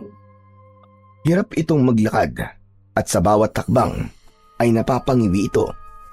Mabilis na nilapitan at inalalayan ni Adrian si Lolo Martin. Lo, hindi na po muna dapat kayo tumayo eh. Sariwa pa po mga sugat nyo. Humiga na po muna kayo ulit at dadalang ko na lang po kayo ng almusal sa kwarto nyo. Hindi ko kayang mahiga lang kapag ganitong umaga na. Hayaan mo ko at kaya ko naman ang sarili ko. Yan din po ang sinabi nyo sa akin kagabi. At sabi nyo, kaya nyo. Oh, pero nung nangyari, bigla na lang po kayo nawalan ng malay. Sige na po, aalalayan ko po kayo sa pagiga. Hindi na kumontra si Lolo Martin. Maingat itong inalalayan ni Adrian hanggang sa makarating ito sa papag. Naupo lang doon ang matanda. Dito lang po kayo ha. Tatapusin ko lang po ang niluluto ko para makakain na po tayo. Tapos, papalitan ko rin po ang benda nyo. May binigay din pong gamot si Mang Tasyo para sa kirot. Kailangan nyo po yung inumin pagkatapos nyong kumain. Bumalik si Adrian sa kusina upang tapusin ang kanyang ginagawa. Matapos niyang magluto, ay dinalhan niya ng pagkain at kape si Lolo Martin. Doon na rin siya kumain dahil alam niyang hindi sanay ang lolo niya na kumain ng mag-isa. Grabe po naging laban natin kagabi sa mga aswang, Lolo.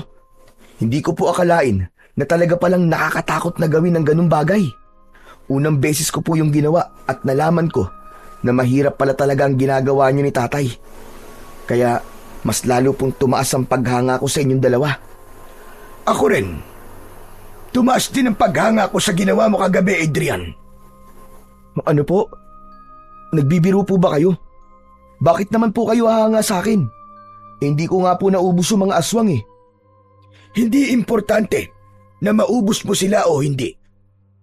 Ang pakikipaglaban mo sa kabila ng iyong takot ay isang bagay na kahanga-hanga.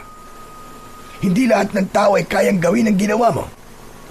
Isa pa, Adrian, utang ko sa iyo ang aking buhay. Ikaw ang nagligtas sa akin mula roon sa 3 aswang. Nung nakita ko po kasi kayong nahihirapan, parang bigla akong tumapang eh. Wala nang nasa isip ko ng sandaling yon kundi ang iligtas kayo, Lo. Pero Lolo Martin, yung mga aswang po na nakalaban po natin kagabi, sa tingin niyo po ba alagad po sila ni Gubaton? Sigurado ko na alagad sila ni Gubaton. Yung alulong na narinig natin mula yun kay Gubaton, yun ay hudyat na pinapaatras niya ang kanyang mga alagad. Maraming beses ko nang narinig ang alulong na yun, kaya hindi ako maaaring magkamali. Kung ganun, nagsisimula na po pala silang umatake dito. Ay, Lo, oo nga po pala. Yung espada niyo po naroon pa rin po sa una ng ating baryo. Binabantayan po yun ni Tomas para masiguro na walang hahawak na iba ron.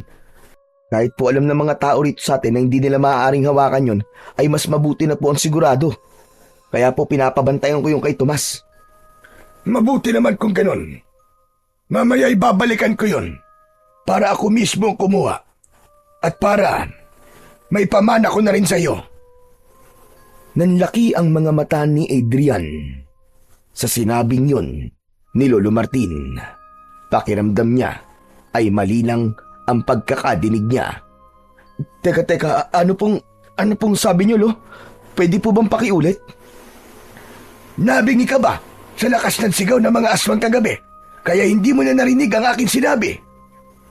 Narinig ko po, Lo, pero gusto ko lang po makasiguro kung tama nga po ang pagkakadinig ko. Tama po ba? Ipapamana niyo na po sa akin ng espada? Oo, tama ka ng pagkakarinig. Sapat na mga nakita ko kagabi para makumbinsi mo ko na karapat-dapat ko nang ipamana ang espada sa'yo. Isa pa, mahina ng katawan ko at kahit ang isang makapangyarihang espada ay hindi na ako magagawang palakasin ng gusto. Panahon na para magkaroon ng mas bata at mas malakas na bagong tagapangalaga ang aking espada. At yun ay walang iba kundi ikaw, Adrian. Hindi po ako makapaniwala. Maraming salamat po, Lolo. Hindi ko po alam ang sasabihin ko pero sobrang saya ko po. Salamat po talaga! Hindi na napigilan ni Adrian ang mapaluha sa labis na kasiyahan. Maingat niyang niyakap si Lolo Martin at sa loob niya ay nagpasalamat din siya sa Panginoong Diyos dahil naniniwala siya na ito ang may kaloob para mangyari ang bagay na matagal niya nang inaasam. Matapos mag-almusal, ay pinainom na ni Adrian ng gamot si Lolo Martin. Inalis niya ang benda ng mga sugat nito at sa kanya yon nilinisan. Pinalitan niya rin ng malinis na benda ang mga sugat ni Lolo Martin. Hindi na nag-aksaya ng oras ang dalawa at pinuntahan na nila ang kinaroroonan ng espada na may mutya ng pakpak ng lawin. Naabutan nila roon si Tomas na matyagang nagbabantay sa espada ni Lolo Martin na nakalapag sa lupa. Hay! Salamat sa Diyos at andito na kayo. Magdamag kong binantayan ng espada niyo, Lolo, ha? Sinigurado ko na talagang walang ibang humawak niyan. Maraming salamat sa iyo, Tomas. Talagang maaasahan ka pagdating sa mga ganitong bagay. Sige na, Tomas. Maaari ka nang umuwi sa inyo para makapagpahinga. Okay po, Lo. Magpagaling po kayo, ha? Tol, mauna na ako. Nagpasalamat din si Adrian sa kanyang kaibigan bago ito tuluyang umalis. Kinuha ni Lolo Martin ang espada at naglakad na sila pabalik sa kanilang bahay. Pagpasok nila sa bahay ay inilapag ni Lolo Martin ang espada sa lamesang nasa gitna ng sala. Magkatabi silang naupo sa mahabang upuan. Hindi ba't noon pa man ay gusto mo nang malaman ang kasaysayan ng espadang yan, Apo? Opo, Lo. Marami po akong gustong malaman tungkol po sa espada nyo. Ngayong ipapamana ko na yan sa'yo, ay nararapat mo nang malaman ang lahat-lahat tungkol sa espada na may mutya ng pakpak ng lawin. Isang malalim na paghinga ang pinakawalan ni Adrian. Labis ang pagkasabit niya dahil napakatagal na panahon niyang hinintay ang pagkakataong yon. Ang espadang yan na tinawag na espada at pakpak ng lawin. Dahil yan, nagmula sa mahiwagang lawin na inalagaan ng diwatang si Salia. Nang mamatay ang naturang lawin, ay ginawang espada ni Salia ang mga pakpak nito na ipinagkaloob sa isang mutya. Yun ang dahilan, kaya may makikita kang disenyo ng pakpak ng lawin sa pagitan ng hawakan at talim nito. Kaya po pala talagang makapangyarihan ng espada na yan kasi isang diwata po may gawa niyan. Tama ka, Apo. At kaya yan napunta sa ating angkan ay dahil noon pa man ay nakikipaglaban na sa mga aswang ang ating mga ninuno. Nais ni Salia na gamitin ang espada niya sa kabutihan at pakikipaglaban sa kasamaan. Kaya ibinigay niya yan sa pinakamalakas na manunugis ng ating angkan. At doon na sinabi ni Salia na yan ay kailangang pagpasapasahan sa bawat henerasyon sa ating pamilya. Kung sino man ang pagmamanahan ng espada na yan ay magkakaroon ng kakaibang lakas laban sa mga aswang dahil sa mutya. Ngunit gaya ng aking sinabi noon, kapag napunta ito sa hindi karapat-dapat, hindi may bibigay ng espada ang buong kapangyarihan nito sa may hawak dito. Kaya po pala, hindi na protekta ng espada si tatay. Ngayon ay talagang nauunawaan ko ng hindi talaga siya ang karapat-dapat. Yan din ang napagtanto ko sa aking pagninilay-nilay. Maaari ring tama ang sinabi mo na minsan ay walang karapat-dapat sa isang henerasyon, kaya lumalaktaw ito. At sana ay tama ako sa desisyon kong ipamana na ito ngayon sa iyo, Apo. Sana nga po, Lolo. Papatunayan ko po sa inyo na ako talaga ang nararapat na susunod na magmamay-ari ng espada nyo. Ngunit may isa pa akong sasabihin sa iyo tungkol sa espadang yan, Adrian. Sinabi noon ni Salia na isang tao sa ating angkan ang may kakayahang ilabas ang pinakarurok na kapangyarihan ng espada. Isang tao na itinakda. Ibig sabihin, Lo, may ilalakas pa po ang espada? Meron pa. Isang kapangyarihan na kahit sinong aswang ay hindi kakayanin. Ano pong klaseng kapangyarihan yun, Lolo Martin? Hindi ko rin alam, Apo. Sa dami na ng nagmamay-ari ng espadang yan, ay wala pang nakakapagpalabas ng rurok ng kapangyarihan yan. Hindi naman po siguro akong itinakda. Hindi ko na po nanaisin yun dahil masyado nang mataas ang pangarap ko kung pati yun po ay gugustuhin ko pang abutin. Sapat na po sa akin na ipinamana niyo po sa akin ang inyong espada. Hindi natin alam ang mangyayari sa mga susunod na araw, kaya wag muna tayong magsalita ng tapos. Pero ngayon, oras na para ipamana ko sa iyo ang espada na may mutya ng pakpak ng lawin. Halika, tumayo ka sa tabi ng espada. Sinunod ni Adrian ang sinabi ni Lolo Martin. Kinuha ni Lolo Martin ang espada at tumayo ito sa harapan ni Adrian. Pinaluhod nito si Adrian na agad naman niyang ginawa. Ipinatong ng matanda ang talim ng espada sa kaliwang balikat ni Adrian at pagkatapos ay sa kanan. Sa araw na ito, tinatapos ko na ang tungkulin ko bilang tagapangalaga ng espada na may mutya ng pakpak ng lawin. Ang pangangalaga sa espadang ito ay aking ipinagkakatiwala sa aking apo na si Adrian. Naniniwala ako na siya ay karapat-dapat dahil sa kanyang tapang at malinis na puso. Kinuha ni Lolo Martin ang kaliwang kamay ni Adrian at gamit ang talim ng espada ay hiniwa nito ang palad ni Adrian. Napangiwi si Adrian sa sakit, ngunit tiniis niya yon. Batid niya na yun ay parte ng ritual ng pagpapasa sa kanya sa pangangalaga ng espada. Iginiya ni Lolo Martin ang dumudugong palad ni Adrian sa tapat ng espada. Pumatak ang dugo niya sa talim nun. Pinatayo na siya ni Lolo Martin pagkatapos. Sa ngalan ng diwatang si Salia na siyang lumikha sa espada na aking hawak at sa kapangyarihang ibinigay sa akin na siyang pipili sa bagong tagapangalaga, buong puso kong ipinapamana sa iyo, Adrian, ang espada na may mutya ng pakpak ng lawin. Ngayon, maaari mo na itong hawakan at tanggapin. Inilahad ni Adrian ang kamay niya. Nang ilagay doon ni Lolo Martin ang espada, ay naramdaman niya ang init nun. May kakaibang sensasyon siyang naramdaman sa kanyang buong katawan. Isang mainit na enerhiya ang dumaloy sa kanyang mga ugat. Maingat na hinawakan ni Adrian ang espada. Tinignan niya ang bawat detalyeng nakaukit doon. Tumuon ang mata niya sa pakpak ng lawin na nasa pagitan ng hawakan at talim ng espada.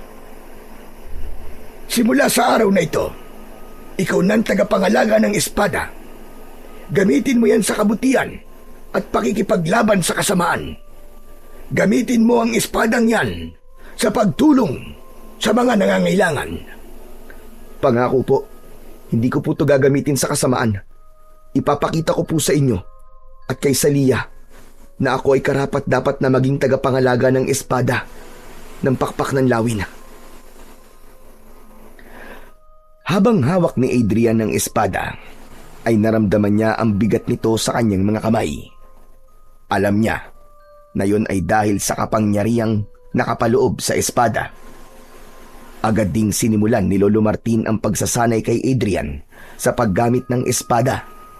Tinuruan nito si Adrian kung paano ang tamang paghawak sa espada at kung paano ang pag-atake at pagdepensa. Naramdaman ni Adrian ang kakaibang ugnayan nila ng espada na para bang sumasabay ang sandata sa tibok ng kanyang puso. Isang hapon, habang abala si Adrian sa pagsasanay ng mag-isa, ay biglang dumating si Tomas. Hindi niya namalayan ang pagdating ng kanyang kaibigan, kaya nang ihampas niya sa hangin ng espada, ay muntik na itong mapugutan ng ulo. Agad namang inilayo ni Adrian ang talim ng espada sa leeg ni Tomas, na pinagpapawisan dahil sa takot. Anak ng, ano ba tol? Buntik mo na akong patayin na. May galit ka ba sa akin?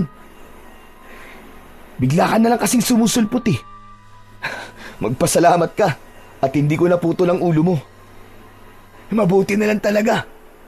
Parang nakita ko kanina ang lahat ng nangyari sa buhay ko simula nang isinilang ako ah. Akala ko katapusan ko na talaga tol.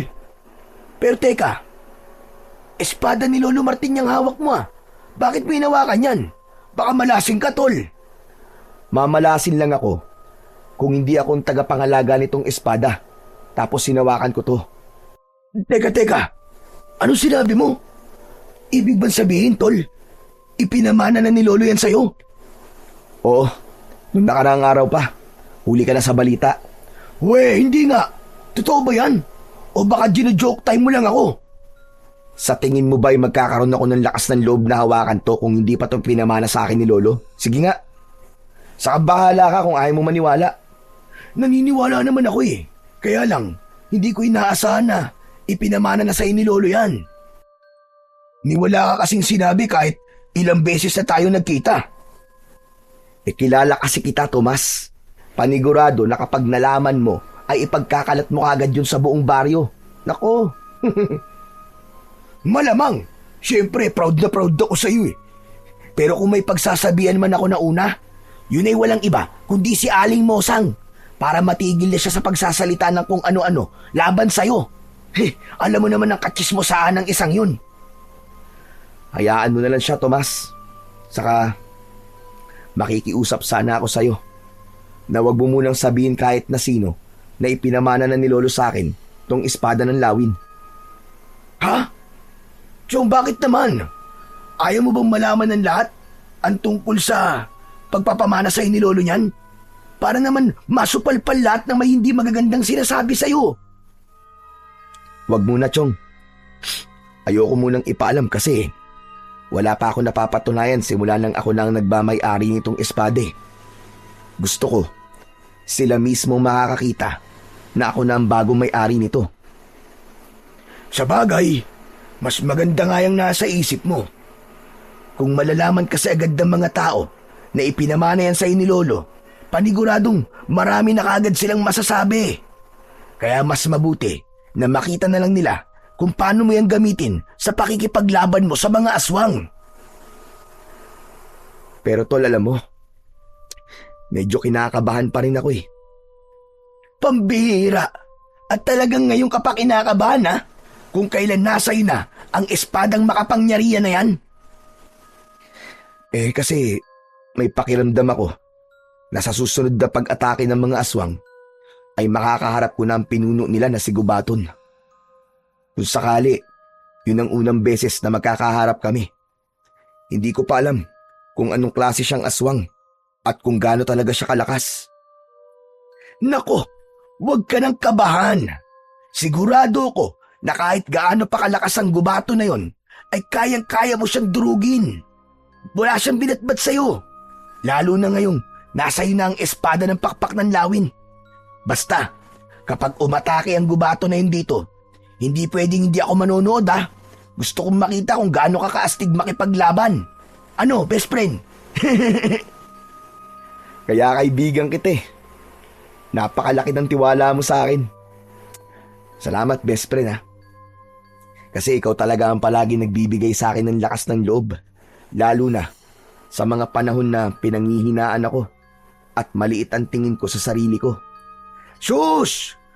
Nagdrama na naman ang best friend ko. Tumigil ka na nga, baka magkaiyakan pa tayo dito eh. Sige na, tuloy mo na ang pagsasanay mo. Papanoorin lang kita dito. Galingan mo ha. Napangiti si Adrian sa sinabing yun ng kaibigan niyang si Tomas. Ipinagpatuloy niya na ang kanyang pagsasanay habang bakas sa mukha ni Tomas ang labis na paghanga sa mga galaw na kanyang ipinapakita rito. Gabi na nang huminto si Adrian sa kanyang pagsasanay. Pawis na pawis siya. Umuwi na si Tomas ng sandaling yun. Nagluto na siya ng pagkain nila ng kanyang Lolo Martin para sa kanilang hapunan. Nang matapos na siyang magluto, ay tinawag na niya ang kanyang lolo para kumain. Sariwa pa rin ang mga sugat nito sa katawan, kaya maingat niya itong inalalayan. Aba, tignan mo nga naman. Masarap pala ang ulam natin ngayon ha. Sinigang na baboy. Tapos may sawsawang pampatis na nilagyan ng sili at kalamansi. Tama po kayo. Alam ko po kasi na paborito niyo yan, Lo eh. Saka maganda rin po na makahigo po kayo ng mainit na sabaw. Lalo na't medyo nilalagnat kayo ngayon dahil po sa mga sugat niyo.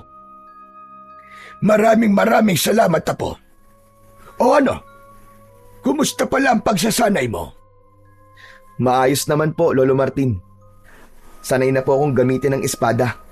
Gamay ko na po. Nung una po kasi, parang napakabigat niya. Nangangalay po ako. Huwag kang mag-alala. Ganyan din ako. Nung unang beses kong ginamit ang espada na yon. Napakabigat niya. Pero hindi nagtagal, ay nasanay din ako. Sa gitna ng pag-uusap, nina Adrian at Lolo Martin, ay narinig nila ang sigawan ng mga tao sa labas. Wari hinahabol ang mga ito.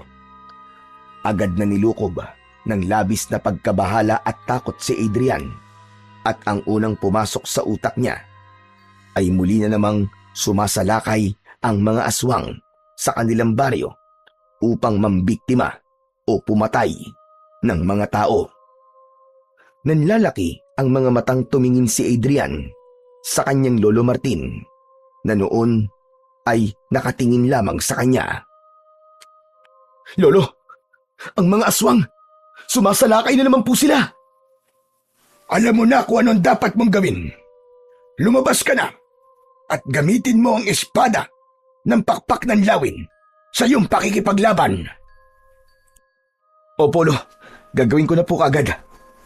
Pero Lo, huwag po kayo lumabas dito ah. Ako na pong bahala sa mga aswang na yun. Hayaan nyo na lang po ako na ako ang lumaban sa kanila.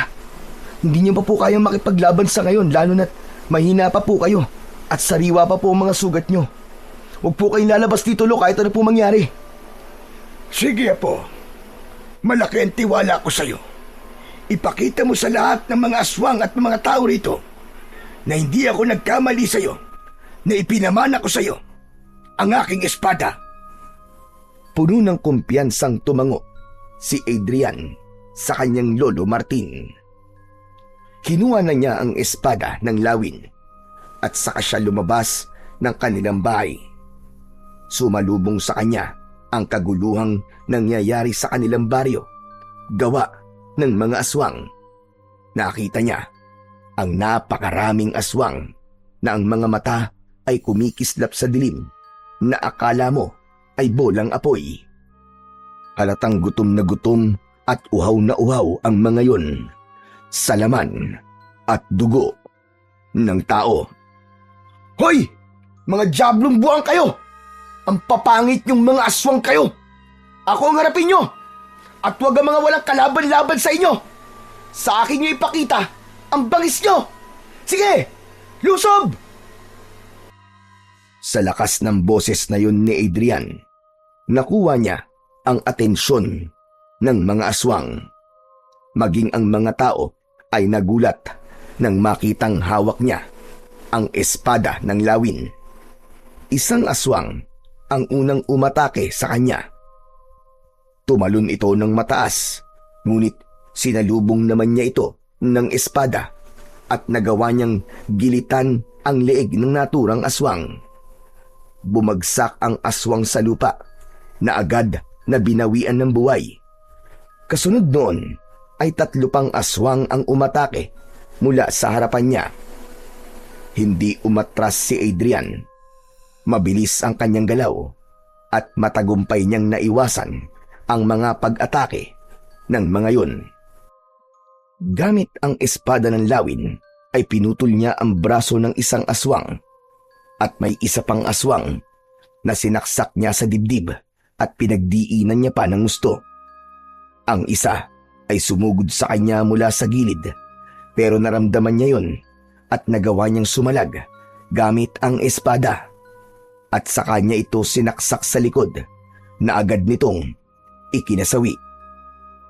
Habang papalapit ang mas marami pang aswang, ay lalo lamang bumibilis ang bawat galaw at pag-atake ni Adrian. Isa-isang tinamaan ang mga aswang ng kanyang espada at sa bawat pag-atake niya ay may aswang na bumabagsak ng walang buhay. Sa bawat pagbagsak ng mga aswang ay lalong naging matatag ang loob ni Adrian. Pakiramdam niya ng mga oras na yon ay kasama niya sa pakikipaglaban ang tatay niya at ginagabayan siya. Ang lupa sa paligid niya ay napuno ng mga bangkay ng aswang. Nagkalat ang mga putol-putol na katawan ng mga ito at nagsambulat ang mga loob ng aswang sa paligid. At kahit humihingal siya at nanginginig ang kalamnan, ay hindi niya hinayaang panghinaan siya ng loob.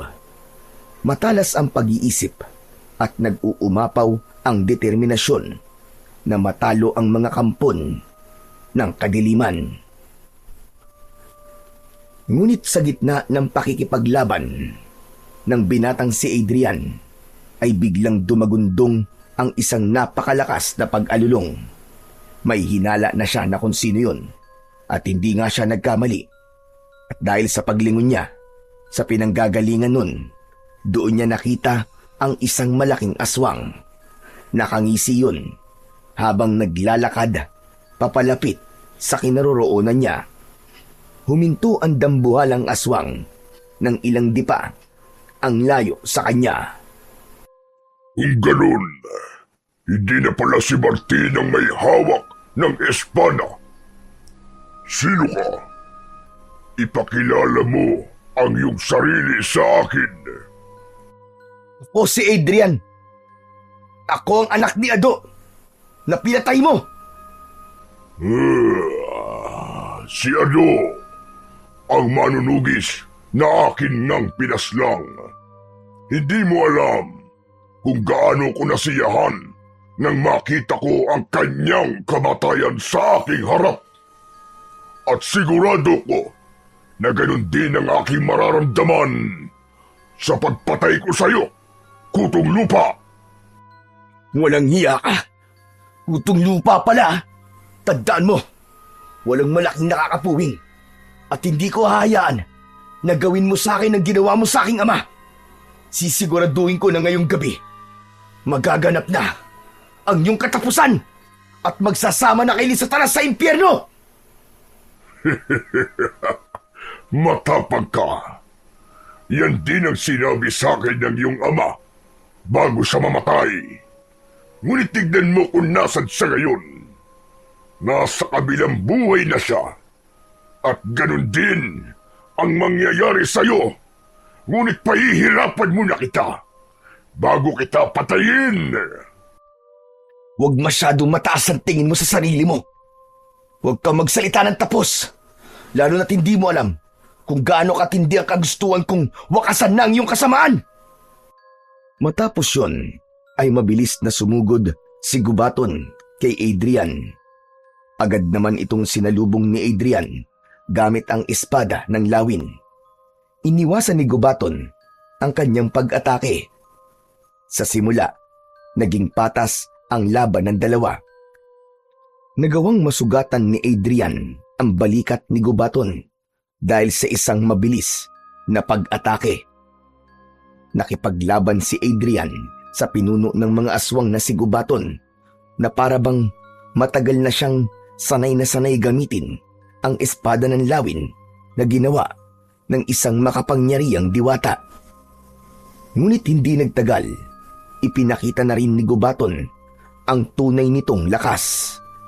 Tumalon ito ng mataas at sinunggaban ang binatang si Adrian, kaya napahandusay siya ng malakas at pasadsad sa lupa.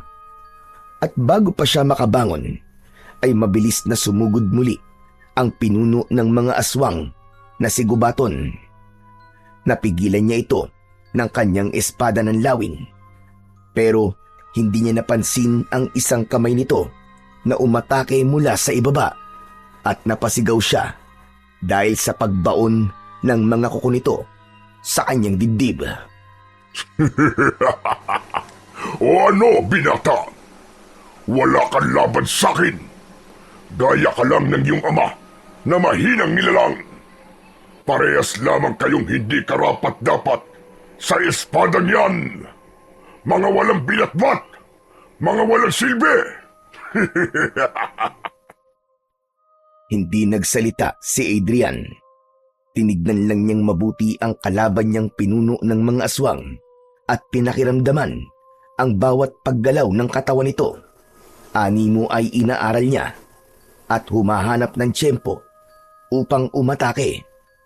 At sa isang iglap, bumuelo siya at nagawa niyang sugatan sa tagiliran si Gubaton. Ngunit nagalit lalo si Gubaton. Hinablot nito si Adrian at ibinalibag sa malayo. Nabitiwan ni Adrian ang espada ng lawin. Nang subukan niyang abutin ng espada, ay mabilis naman na tinapakan ni Gubaton ang kanyang kamay na animo ay nagpapatay ng upos ng sigarilyo. O ano? Ano ka ngayon, mahinang nilalang? Sinabi ko naman sa iyo wala kang binatbat sa akin. Huwag mo nang pilitin ang sarili mo, kutol lupa. Hayaan mo na lang kasi ako. Napatayin ka na para matapos na rin ang paghihirap mo. Ayaw mo ba nun? Makakasama mo na sa kabilang buhay ang iyong ama. Tumigil ka! Hayop ka! Masahol ka pa sa puwet ng manok kung dumakdak. Napakaingay mo! Bakit sa tingin mo ba? Papayag ako na matalo mo ako at mapatay, ha, Gubaton? Para sabihin ko sa'yo, ikaw ang mamamatay ngayong gabi at hindi ako.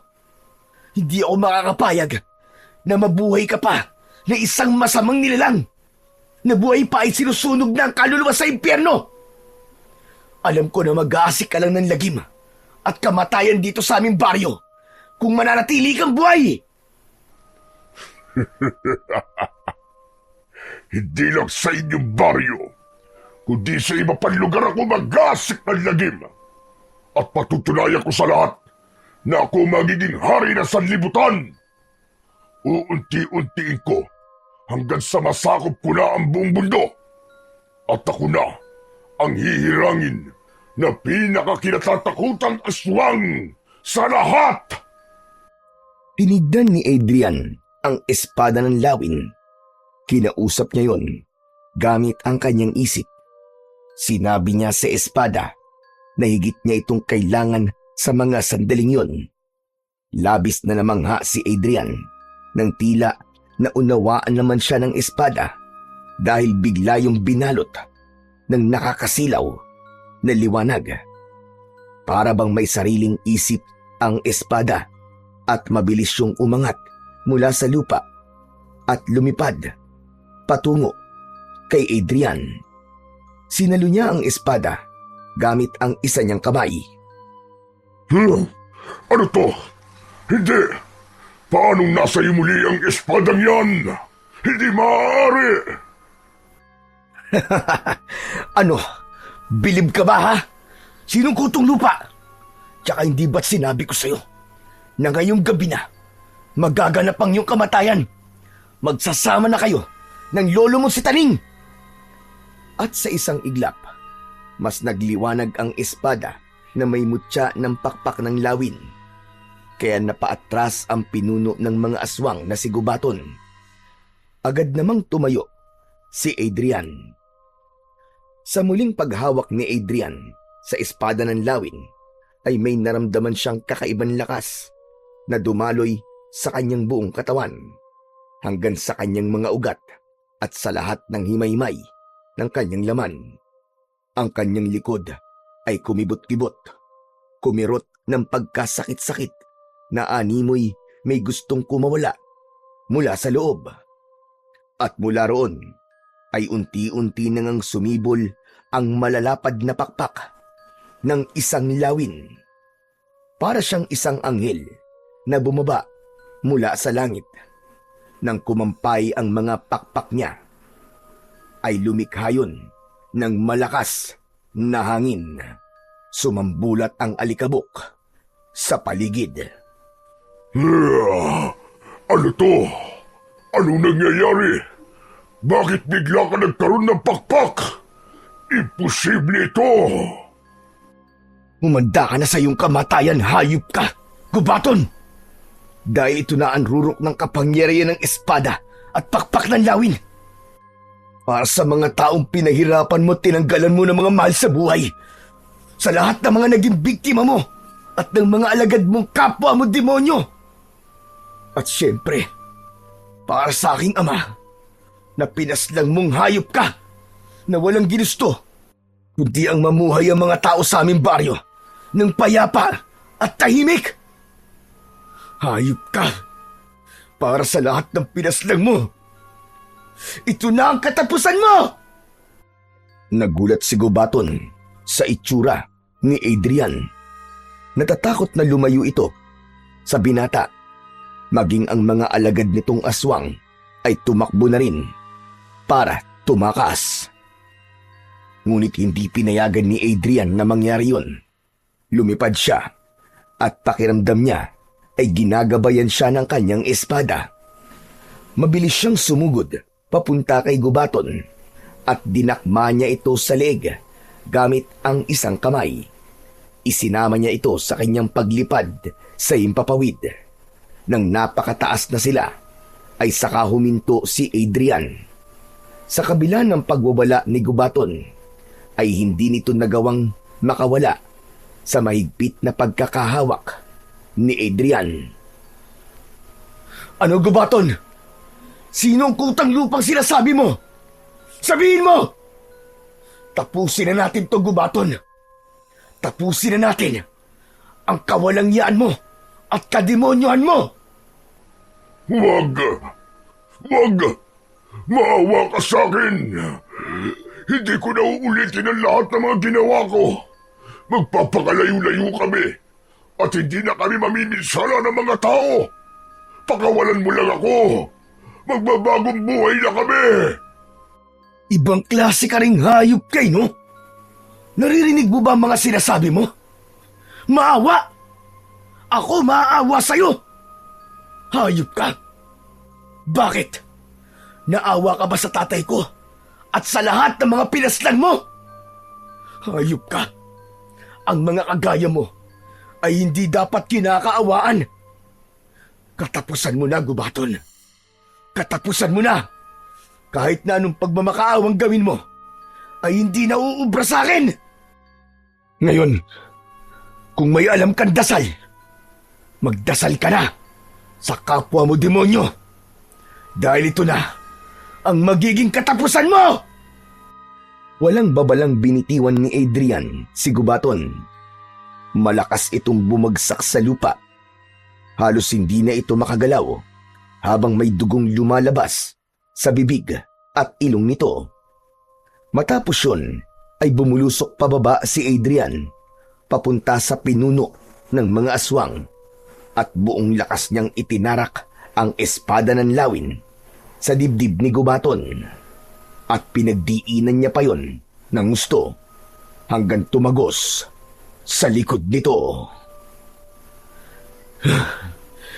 Hayop ka! Hayop ka, Gubaton! Para yan sa pagpatay mo sa tatay ko. At para sa mga inosenteng buhay na kinuha nyo.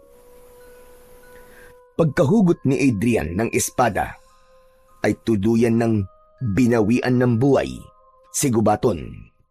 Kasunod nun ay unti-unti nang naglaho ang pakpak ng lawin sa kanyang likod.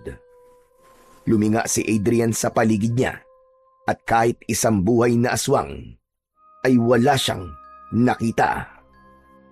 Para sa mga alagad ni Gubaton at sa iba pang aswang na magtatangka maggasik ng kasamaan, kung naririnig niyo ako, gusto kong tandaan niyo ang aking sasabihin. Simula sa gabing ito, ay ako na ang makakalaban niyo.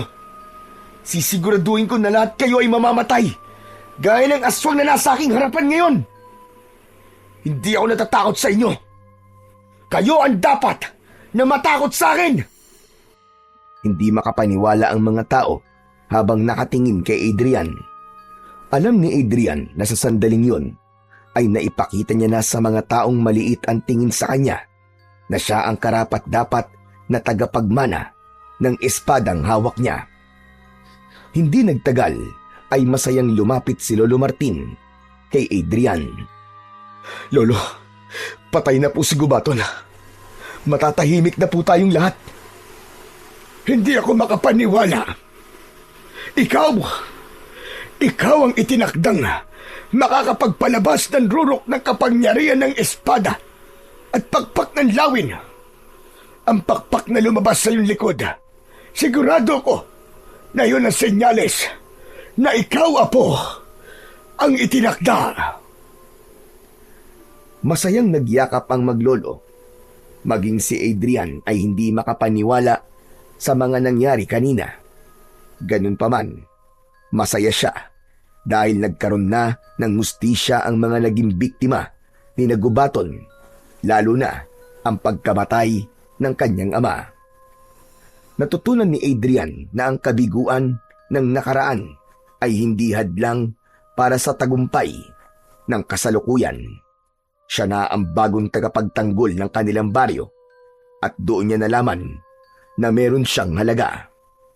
Alam niya na sa gabing yun ay tuluyan ng magbabago ang buhay niya, pero handa siya sa malaking pagbabagong yun basta nasa tabi niya ang mga taong totoong nagmamahal at nagtitiwala sa kanya.